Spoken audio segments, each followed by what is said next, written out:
Yung asawa mo, nag-asawa na. Yung mga anak mo, hindi mo alam kung nasaan. Hindi mawawala yung buryong eh. Marami akong nakakasama pag nabuburyong. Unang-una, nakikipag-away, gusto tumira. Pagpipresenta, Mander, titira ako. Parang ganun, parang buryong sila eh.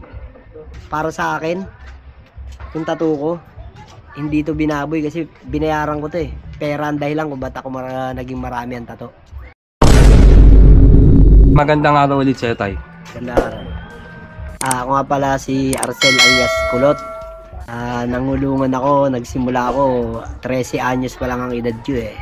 Sa Caloocan City Jail, Manila City Jail, hanggang sa nabiyaya ako ng Muntinlupa, hanggang sa Sablayan, at sa Sablayan ako lumaya. Sa pagkakaalam mo, Tay, ilang taong ka bumuno? Sa pagkakaalam ko, mga lahat-lahat, mga nasa 18. 18. Pangkat ng Sputnik. Kailan pa nag-umpisa to? Natatakan ako, ang edad ko 13 anyos pa lang eh. Juvenile. Muntinlupa, pag nag-aral ka, mabuburahan ka. Tapos pag huminto ka na naman sa pag-aaral mo, pwede ka nang bumalik sa pangkat mo.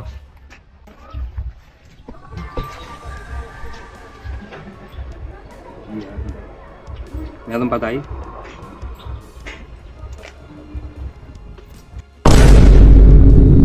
Nung panahon na sanaya pa ako, hindi kasi ako nakinig sa pangaral ng mga magulang ko. Pinag-aaral nila ako, mas hindi ako nag-aral. Katunayan, grade 1 lang yung basta grade 1 lang ako nag-aral at doon ko na lahat natutunan sa Bilibid, yung magsulat at magbasa. Ako yung batang pasaway eh, yung hindi mo ako makikita sa bahay namin, nasa lansangan lang ako mula umaga hanggang gabi. Uwi lang ako, kakain, matutulog, labas na naman, gala, barkada, ganun lang yung buhay ko. Riot, yun, riot. Ang naging ano ko dati kasi, in-idol ko yung mga hoodlum eh, yung mga malabing tumbling, mga ganung ano eh. Ang pangarap ko dati, mapa-true to life story yung buhay ko. Maging siga. Pero mahirap pala yung mga bagay na yun. Mahirap abutin? Mahirap abutin. Kasi bago mo maabot talagang marami kang pagsubok na dadaanan. Hindi ka naman na nakasangkot sa mga holdapan, pagnanakaw? Ayun ang hindi ko napasok na mga bagay na yun. Kasi unang-una, pinalaki ako ng mga magulang ko ng may takot at may respeto. Unang-una, hindi naman nila ako pinakain ng galing sa nakaw eh. Kaya hindi ko natutunan yung mga bagay na yun. Ang ayaw ko lang kasi sa buhay ko yung nakakakita ako ng mga taong inaapi at nangapi. Yun ang ayaw ko. So, ano lang nakasangkutan mo kaso? Puro murder, frustrated, mga ganun lang. Walang kasong... Walang ibang kaso. Dumating ako sa City Jail, ang edad ko 13 anyos, at tawag nila sa akin bunso. Tapos ang kaso ko pa frustrated homicide. Parang ang dating nung inalagaan ako ng mayor. Sa edad kong 13 anyos eh nananaksa ako. Sabi ng mayor, may ano to, kumbaga may potential to. Wala akong naranasan na hirap eh, kasi nung dumating ako sa City Jail, unang-una pagdating ko ron, kinuha kagad ako ng mayor, inalagaan ako. Kumbaga, hindi ako naghirap. Kasi bunso ako eh, pinakabatang namilibid eh. Isipin mo, 13 anyos ako nakulong sa City Jail. Ako yung pinakabatang nakulong sa City Jail ng Caloocan noong mga panahon na yun. Pagdating ko sa Caloocan City Jail, naging trusty ako doon. Ako taga bukas ng mga gate, pag may dalaw, gater ako. Ganun yung naging buhay ko sa City Jail ng Caloocan. Sa Muntinlupa, pagdating ko ron, may nakausap ako ng mga magugulang. Ang sabi sa akin, bata ka pa, kailangan mag-aral ka. Kasi sa haba ng sentensya mo, mahihirapan ka pag di ka nag-aral. Makukolonya ka, mahirap doon. So, ang ginawa ko, nag-estudyante ako. Naburahan ako ng pangkat, naburahan ako ng tatak. Kasi estudyante, obligado doon pagka nag-aral ka, wala kang pangkat. Yun, nag-aral ako pero hindi pa rin yun yung buhay na hinahanap ko eh. Parang gusto ko yung may action eh. Huminto ako sa pag-aaral. Naghanap ako ng ibang directive hanggang sa naging banda ako. Nung nasa banda ako, parang wala pa rin. Nakakalabas nga kayo ng kulungan, tumutugtog kayo sa labas. Parang hindi pa rin yun yung hinahanap ko. Ang ginawa ko, nag-drop ako sa banda, sumama ako sa gang, sa pangkat. Naging escorting ako ng Bosyo, Commander Arnel Modrigo. Mga panahon na yun, escorting niya ako, inisyuan ako ng balisong.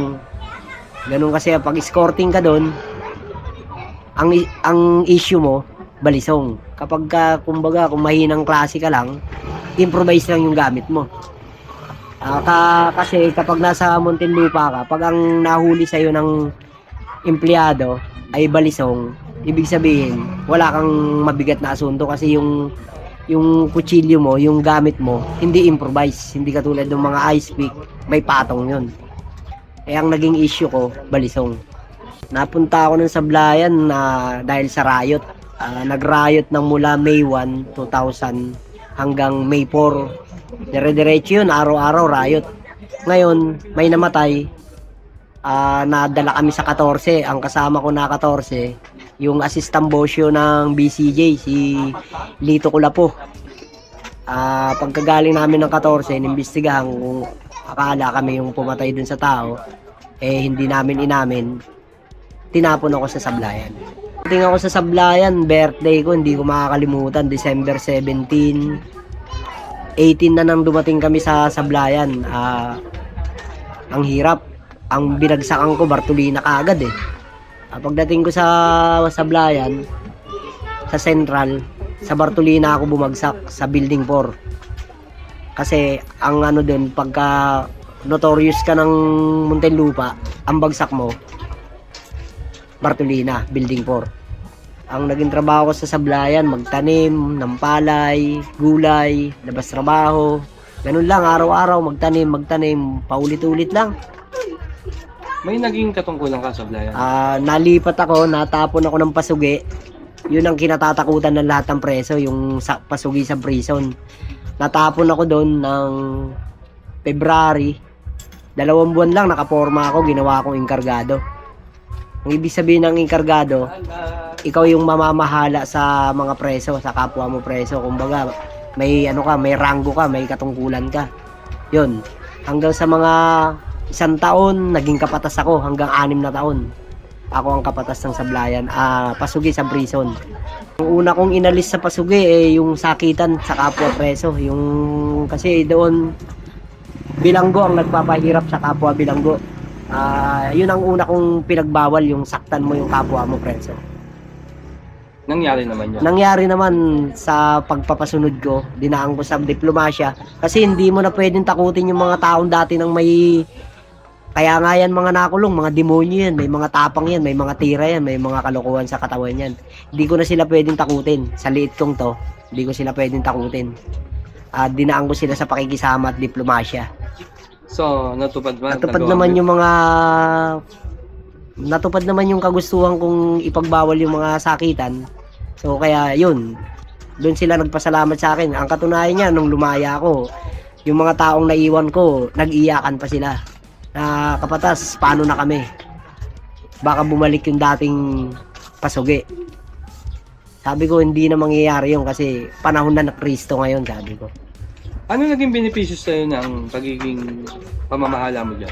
Ang naging benepisyo sa akin nung nasa Sablayan ako, nabigyan ako ng Best Kapatas Certificate na katunayan na ikaw ay isang huwarang kapatas na magaling kang magdala sa tao.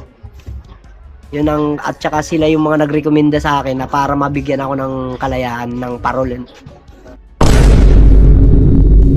Rancho, para sa akin, ang salitang rancho, hindi mo kayang kainin ng nakangiti ka.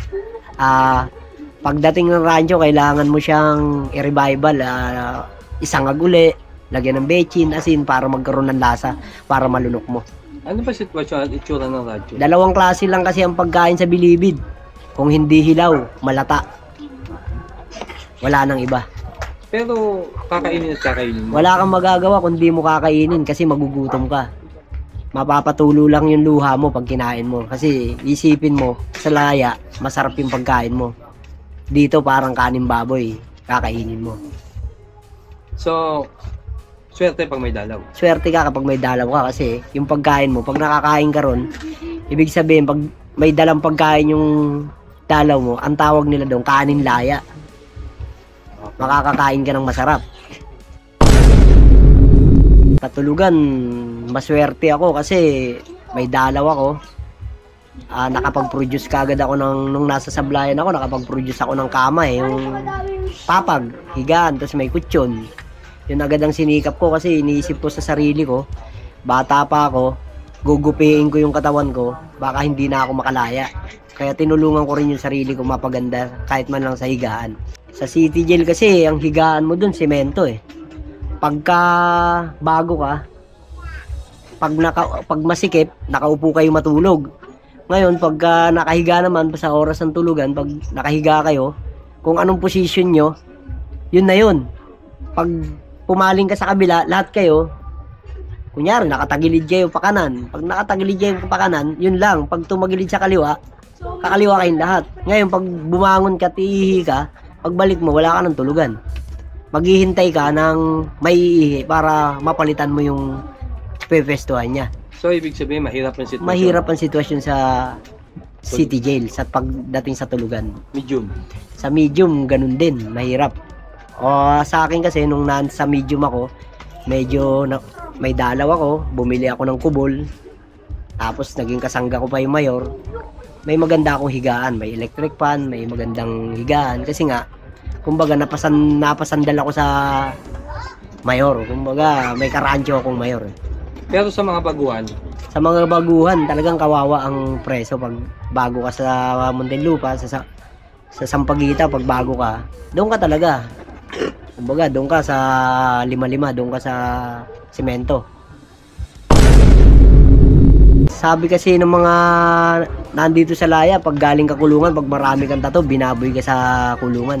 Para sa akin, yung tato ko, hindi to binaboy kasi binayaran ko to eh. Pera ang dahilan kung ba't ako naging marami ang tato.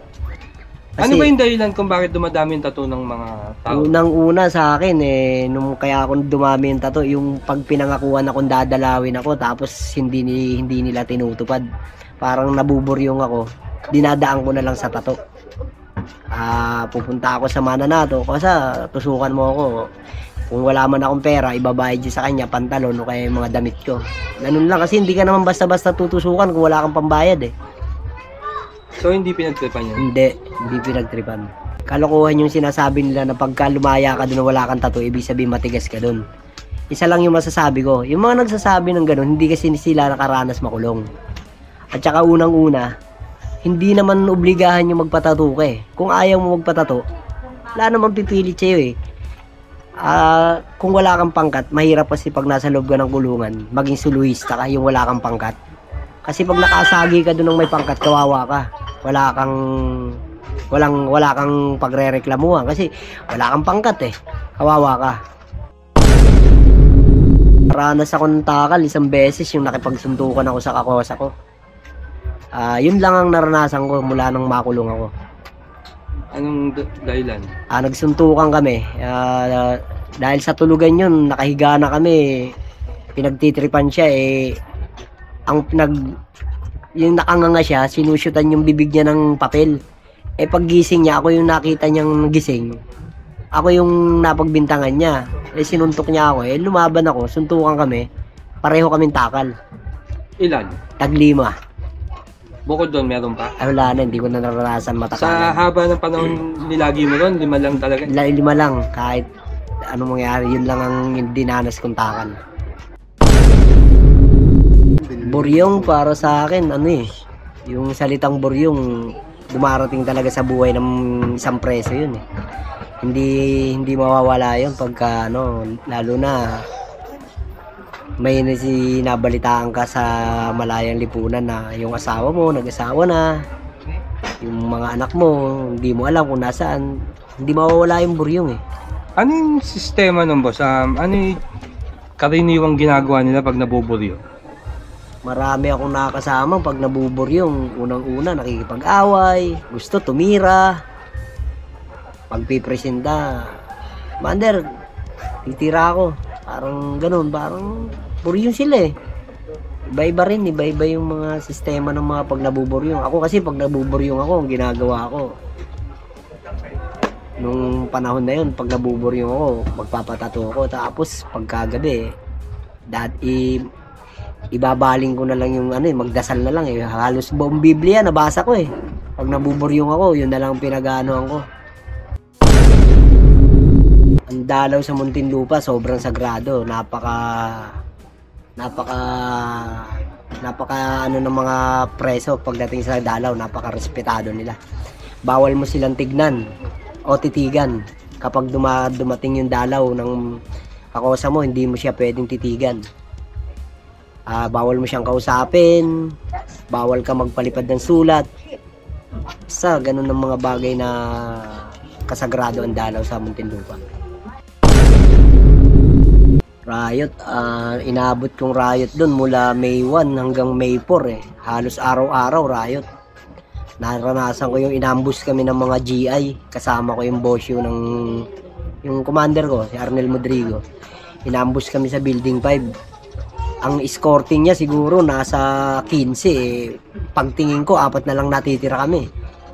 Ewan ko ba't sila nangawala. Anong nangyari? Biglang iniwan niya kami sa air, nagulat ako. Sabi ko nga kung ang titikas nila magsipagporma nung mga panahon wala pang riot, matatapang sila sa bunganga eh. Nung nakita ko nung nag-riot, nangawala. Doon ko napatunayan na hindi lang pala sa bunganga ang tapang ng tao ron. Doon ko sa kanila nasabi na pagdating pala ng tirahan, nawawala kayo. Kunyari, nagsisimula kasi ang riot sa mga kunyari may dalaw, binastos yung dalaw ng may dalaw. Hindi nireklamo sa bosyo, umaksyon na lang yung dinalaw, nagsarili siya ng desisyon. Yun doon nagsisimula eh. Ngayon pag nabalitaan na tumira yung BCJ, ang tinira halimbawa Sputnik, yung bosyo namin hindi pumapayag ng walang bawi yun eh. Kapag kailangan kasi pag natirahan yung pangkat nyo, automatic yung araw na yun kailangan bumawi kayo. Ang una kong natutunan sa Bilibid, yung respeto talaga eh. Kailangan marunong ka rumispeto sa kapwa mo. Kahit siya yung pinakamaliit na uri ng tao sa pagkakaintindi ko, ang respeto kasi kailangan mo sa buhay mo yan eh. Pag wala ka niyan, wala kang kwentang tao. Kamusta yung pamilya mo nung nandun ka? Yung pamilya ko nung nandun ako, okay naman sila. Nasa maganda naman silang mga kapatid ko. Nasa ayos naman sila, wala namang problema. Ako lang yung naging problema nila. Paano ka nasusuportahan nila? Noong mga panahon na yun, yung ate ko, may allowance ako sa kanya eh. Monthly, 2,000, hindi bababa. Yun ang malaking utang na loob na nagawa sa akin ng mga kapatid ko, magulang ko, nung nabubuhay pa yung magulang ko. Napakaswerte ko talaga noong mga panahon na yun kasi yung panahon na yun, meron pa yung ate ko, hindi niya ako pinabayaan. Kaya malaki ang utang na loob ko sa kanya. At bumabawi ka naman ngayon sa laya? Ang pinakabawi ko na lang sa kanila kasi sinabi nila sa akin, magpakabait lang ako, okay na yun eh. Hindi man ako sa kanila makatulong, para sa akin, hindi lang ako makaperwisyo sa kanila, pinakamabuti na sa kanila yun. Kaya mo pa bang balikan yung mga nagawa mo noon dati? Hindi ko rin masasabi sa sarili ko na hindi ko babalikan, pero sinusumpa ko sa akin para sa akin. Wag lang akong bibigyan ng pagkakataon na argabyaduhin pa. Hindi naman siguro mangyayari yun at ayoko nang balikan yung mga bagay na pangit. Para sa akin, ayoko na talagang balikan. Kahit sa panaginip, ayoko na siyang maalala pa eh. Pangit ang mabilibid, pangit sa bilibid talaga. Yung kahit wala kang pera, basta nandito ka lang sa laya, okay na yun. Okay na yun. Yun naman. Sa mga batang nasa paligid ko, sa mga nakikita ko, yung kayabangan sa katawan, huwag na nilang ipamalagi yun. Yung mag-aangas sila, yung pakita nila, matatapang sila, huwag na nilang gawin yun. Kasi yung mga bagay, pag naranasan nila at marating nila yung narating ko, luluha sila. Isusumpa nila kung bakit sila nagkaganon. Kaya masasabi ko sa kanila, hanggat may magulang pa sila, mahalin nila. Mag-aral sila na mag-aral para hindi sila maligaw ng landas. Sumunod sa magulang, mag-aral, lumakad ng maayos, at lahat magpakumbaba. Huwag dadaanin sa init ng ulo ang mga bagay na hindi dapat. Sa mga kakosa ko sa loob, sana darating ang araw makakalaya din kayo. Pag nakalaya kayo, magbagong buhay kayo. Mas masarap yung magbagong buhay Dito sa laya. dito sa laya. Siyempre na. Kahit wala kang pera, basta nasa laya ka, masaya. Pinapasalamatan ko yung mga naiwan ko sa sablayan, yung mga kakosa ko, tsaka mga empleyado ron. Sir, andito na ako ngayon, tumatahak sa tamang landas. Maraming salamat sa inyo. Ngayon, okay lang ako. Ayos naman, lumalaban ng parehas. Nagtatricycle. Sa matuwid na daan tayo. Masarap matulog na maimbing. Mas masarap matulog ng maimbing yung wala kang kaba sa dibdib. Yan, totoo. Yun At ang yan yung nararamdaman mo ngayon. Yun ang nararamdaman ko, yung masarap matulog ng maimbing. Paggising mo, wala kang problema, hindi ka kinakabahan, wala kang takot, wala kang pinangingilagan. Kasi alam mo sa sarili mo na matuwid ka. Pero noon, boss, yung mga pinagagawa mo noon, talagang masaya ka dun no? Ay, yung pinagdaanan ko, nung panahon na yun, hindi ko pa nararanasan yung hirap. Masaya. Yung Siga. maging siga, yung manak araw-araw. Gusto mo, laging may away, laging may riot, lagi kang parang hinahanap ng kamay mo, ng katawan mo. Nung nakulong ako, doon ko na naranasan na mahirap. Ang hirap lahat, iiyak ka. Lahat ng santo tatawagin mo. Yon, Tay, maraming salamat. Kanina, maaraw pa. Ngayon, kumulimlim na. Kung kaya, paulit-ulit kong sinasabi sa inyo na kung sakaling makikita tayo, ang gusto ko sa laya, huwag sa bilibid. Kaya naman sa lahat ng naniniwala at sumusuporta kay Bosyo, kay Tatay, pagpalain po kayo nawa. Ng pong may kapal. Peace out!